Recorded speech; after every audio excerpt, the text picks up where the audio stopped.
धूराम यादव पचेरा जी, 500 रुपया श्री धूराम यादव पचेरा जी, 100 रुपया प्रमोद श्रीवास। ये सभी दानदाता भंडारे हेतु दान में देते हैं। भगवान इनकी मनोकामना पूर्ण करें। इनकी तालियों द्वारा स्वागत करें इनका। बोलिए बाके बिहारी लाल की जय, राधा रानी सरकार की जय।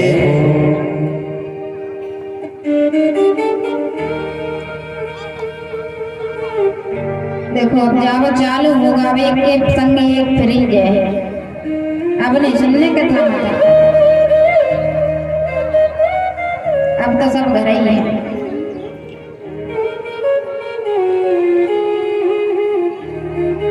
कन्हैया जाने लगते हैं, गोपियों को समझाया, और जैसे कन्हैया रथ में बैठते हैं, यशोदा दौड़ के आती है, कहती है कन्हैया कन्हैया। कन्हैया रथ से नीचे कूद पड़ते हैं, कहते हैं माँ क्या हुआ भैया। कन्हैया फिर कहती है कन्हैया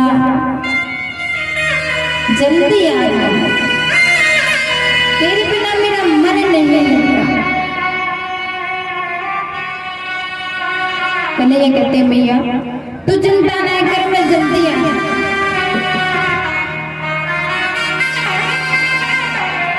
फिर माँ को समझाते हैं कन्हैया बैठते, थोड़ी दूर चलते हैं तो देखा एक गोपी बैठी है। वो गोपी कोई और नहीं राधा जी है। आज राधा जी उदास बैठी हुई है। कन्हैया राधा जी के पास जाते हैं, कहते हैं राधे तुम्हें तो सब पता है, तुम तो सब जानते हो, किस कार्य के लिए मैं यहाँ आया हूँ, और जिस कार्य को पूर्ण करने के लिए मेरा जन्म हुआ है,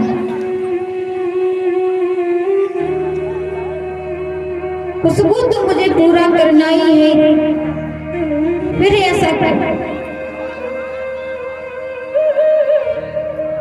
राधा जी कहती है कन्हैया मैं सब जानती हूँ, सब मुझे पता है, लेकिन इस मन का क्या। ये मन तो तुम्हारे बिना एक पल भी नहीं लगता। इस मन को कौन समझाए। कन्हैया ने राधा जी को समझाया कन्हैया तुम सब जानती हो, फिर आप ही ऐसा करोगी तो फिर मैं कैसे अपने कार्य को पूर्ण कर पाऊंगी।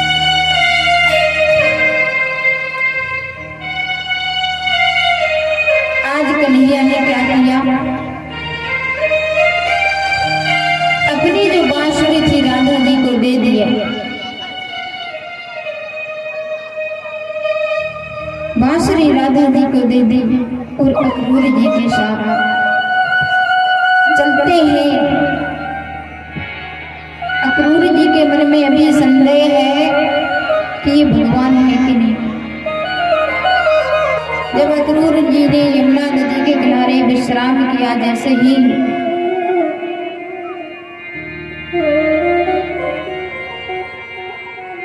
स्नान किया, जैसे ही डुबकी लगाई, तो उन्हें भगवान के साक्षात दर्शन होते हैं। उन्होंने देखा कि सभी देवी देवता भगवान की पूजा कर रहे हैं। अक्रूर जी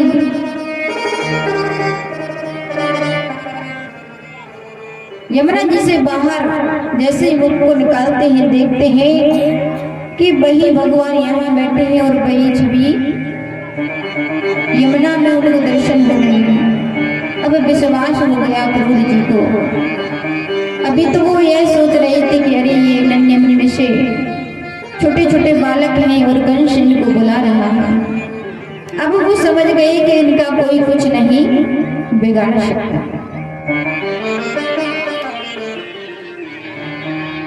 मथुरा पहुंचते हैं, ग्वाल वालों को संगे लिए हुए।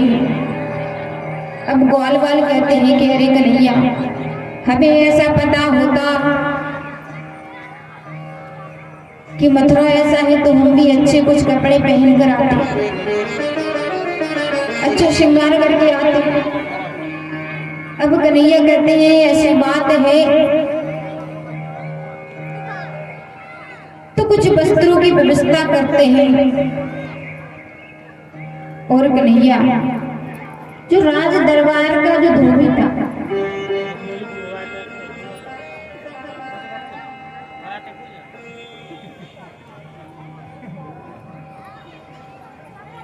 धोबी के पास जाते हैं और कन्हैया कहते हैं अरे कुछ वस्त्र हमारे सखाओं को मिल जाते तो बहुत अच्छा है। तब वह धोबी कहता है अरे ये राज दरबार के वस्त्र है, तुम्हारी क्या मृत्यु आई है? मैं राज दरबार का धोबी हूँ। तब कन्हैया कहते हैं अच्छा आप हो राज दरबार के धोबी। कन्हैया कहते हैं कि मुझे तो तुम्हारी तलाश त्रेता युग से है और आज जाके मिले हो। तो आज कन्हैया ने उस धोबी का उद्धार किया। अब कन्हैया के सखा कहते हैं कि वस्त्र तो मिल गए, थोड़ा चंदन बंदन और मिल जाता तो भगवान ने फिर चलते चलते कुब्जा से भेंट होती है और भगवान ने कुब्जा का उद्धार किया। अब कंस जो यज्ञ कर रहा था उसमें एक धनुष रखा हुआ था कि जो इस धनुष को तोड़ देगा वही कंस का काल होगा।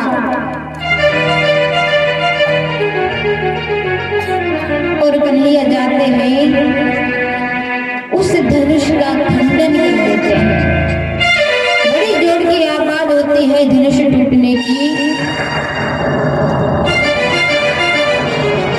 अब तो कंस को पूर्ण रूप से विश्वास हो गया कि अब मैं नहीं बचूंगी, मेरी मृत्यु मेरे महल में प्रवेश कर चुकी है।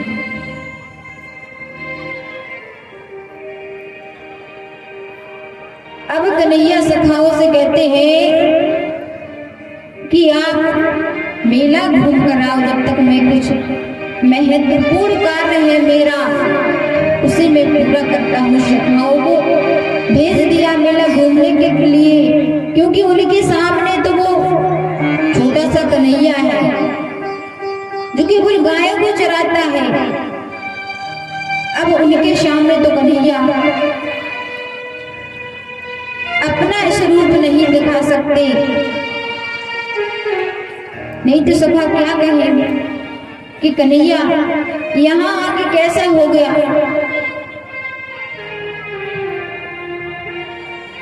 और सखाओं को जब मेला घूमने के लिए भेज देते हैं, कंस बैठा हुआ है, उसके सैनिक हैं,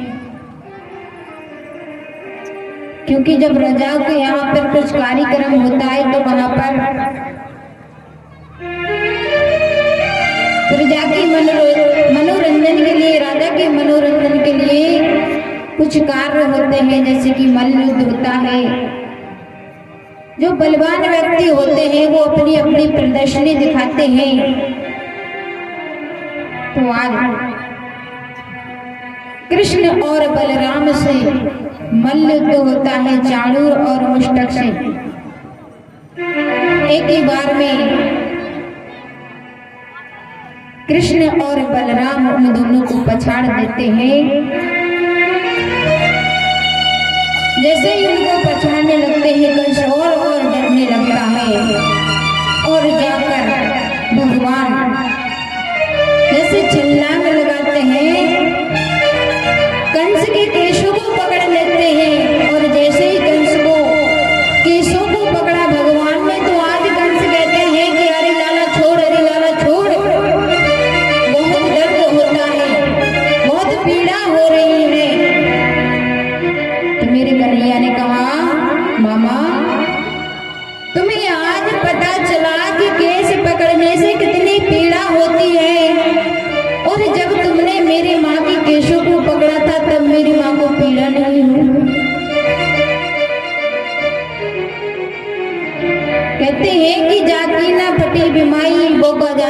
पीड़ पर आई। आज कंस कहता है कि कन्हैया छोड़ मुझे, मुझे पीड़ा होती है, मुझे दर्द होता है। और कन्हैया ने आज अपने एक मुक्के का प्रहार किया, जैसे ही कंस के हृदय पर प्रहार किया और कंस का हृदय रमा हो गया। बोलिए बाल कृष्ण भगवान की जय हो। वहां पर जितने भी भक्त हैं सबको कन्हैया उस रूप में दिखाई दे रही है, जिस रूप में उनका भाव है कि जाकी मने भावना जैसी प्रभु मूरत देखी दिन जैसी। आज कन्हैया उनको उसी रूप में दिख रही है, किसी को छोटे बालक के रूप में देख रही है, किसी को चतुर्भुज के रूप में दर्शन दे रहे हैं, जिसका जैसा भाव है। कंस का उद्धार किया कन्हैया ने, माता देवकी वसुदेव जी को कारागृह से मुक्त किया, उग्रसेन जी को कारागृह से मुक्त किया। आज देवकी मैया ने कन्हैया को हृदय से लगा लिया, कहा प्रभु हो कंस का वध कर दिया बेफिक्र, माँ पिता के दो मुक्त कर। आए धरती और अंबर तमाम, कैसा मेला लगाया धनुषा, कैसा मेला लगाया धनुषा। हर धरती सफेद रहा, कैसा मेला लगाया धनुषा। हर धरती सफेद रहा।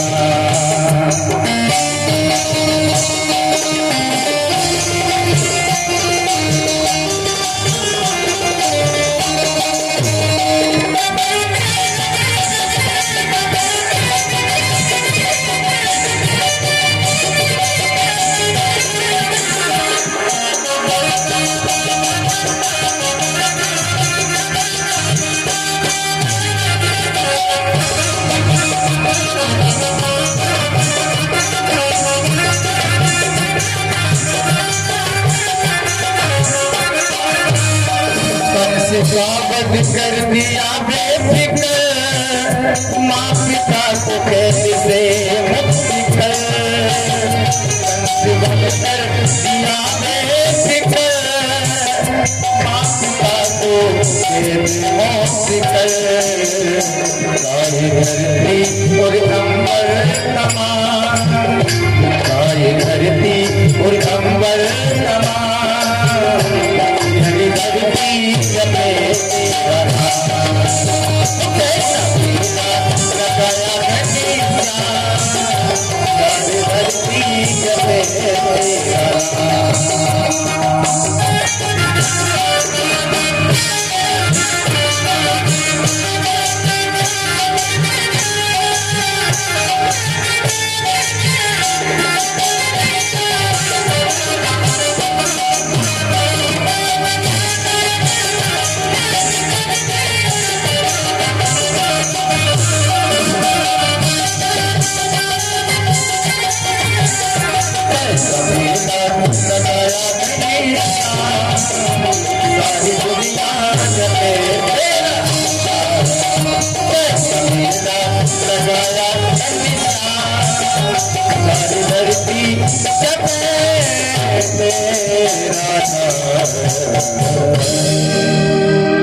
बोलिए बाके बिहारी लाल की जय, राधा रानी सरकार की जय। आज कन्हैया ने अपने माता पिता को गृह से मुक्त कराया, उग्रसेन जी को मुक्त कराया।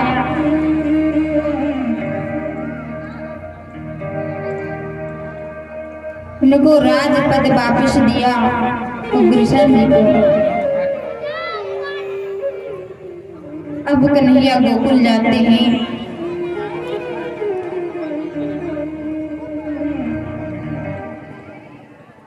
अब कन्हैया गुरुकुल जाते हैं शिक्षा प्राप्त करने के लिए। और बाहर जाकर के उनकी भेंट सुदामा जी से होती है। गुरुकुल में जाके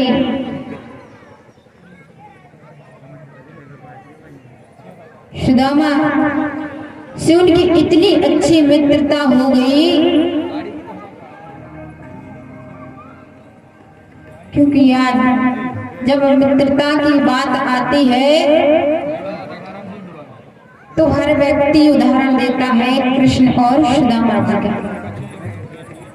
और आजकल की दोस्ती कैसी हो गई, मित्रता कैसी हो गई।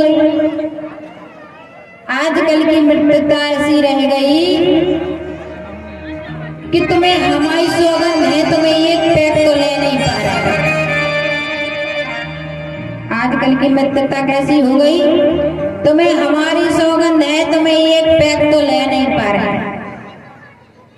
क्या भैया आज हम नहीं पी रहे, अगर तुम नहीं पी रहे तो तुम हमारा मुंह देखें। हम होते तो कह देते कि अब भैया मर जाए, इतना टाइम का लगा। मित्रता भी कैसी कि तुम्हें एक पैक तो पी नहीं पा रहे।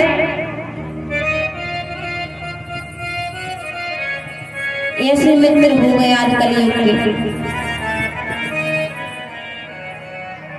एक बार क्या हुआ कि एक संत जी आए गांव में, तो एक व्यक्ति ने पूछा, अरे बोले महाराज में खांसी बहुत हो रही है। महाराज जी हते तना टेढ़े। महाराज जी ने कही कि जाओ शराब पी लो तो तुम्हारी खांसी ठीक हो गई। वे भज्जा भी ऐसे ही हते सीधे, दिन में अच्छी 2-3 दिन पी दारू। फिर बोले महाराज बात दारू तो कुछ असर ही नहीं बता रही, खांसी ठीक है नहीं। बाबा जी बोले तूरी खांसी ठीक नहीं हुई। आदमियों की जायदाद चली गई, इज्जत चली गई, घर चलोगा, संपत्ति चली गई, तोरी खांसी नहीं जा रही।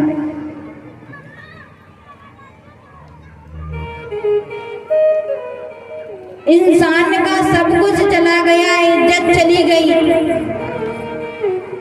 और देखो एक बात और सुनो, जब शादी ब्याह होता ही तो कहते अरे आशीर्वाद देवे के लाने मोड़ा के फूफा को ले आओ, मोड़ा के मामा को ले आओ। अब मामा फूफा ने पी गई अच्छी दारू, अपने 10 जने टांग। अब भी आशीर्वाद तुम्हें देहे के बिन वो आशीर्वाद की जरूरत है।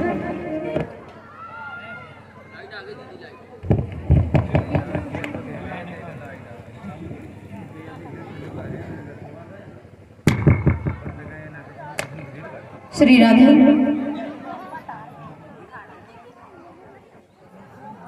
जब 10 जने मामा और फूफा को टांग के ले आ रहे, उनको आशीर्वाद लगे, तभी तो तुम्हारे की लड़ाई हुई। तुम कह दो कि भगवान हमारी कुंडली सही से नहीं मिलवाई, हमें गुण ही नहीं मिले। और जब इतने अच्छे आशीर्वाद देने वाले तुम्हें मिले, तुम्हें लड़ाई तो हो जाएगी। बताओ कहाँ तक लड़ाई नहीं। तो 10 जने मामा को टांगे, 10 जने फूफा। कहीं चलो आशीर्वाद देने मोड़ा का, कितना अच्छा आशीर्वाद लगा।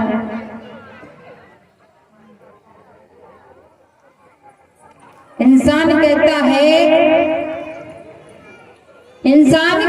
है कि दारू पीने के बाद व्यक्ति बेहोश हो जाता है। इंसान कहता है कि दारू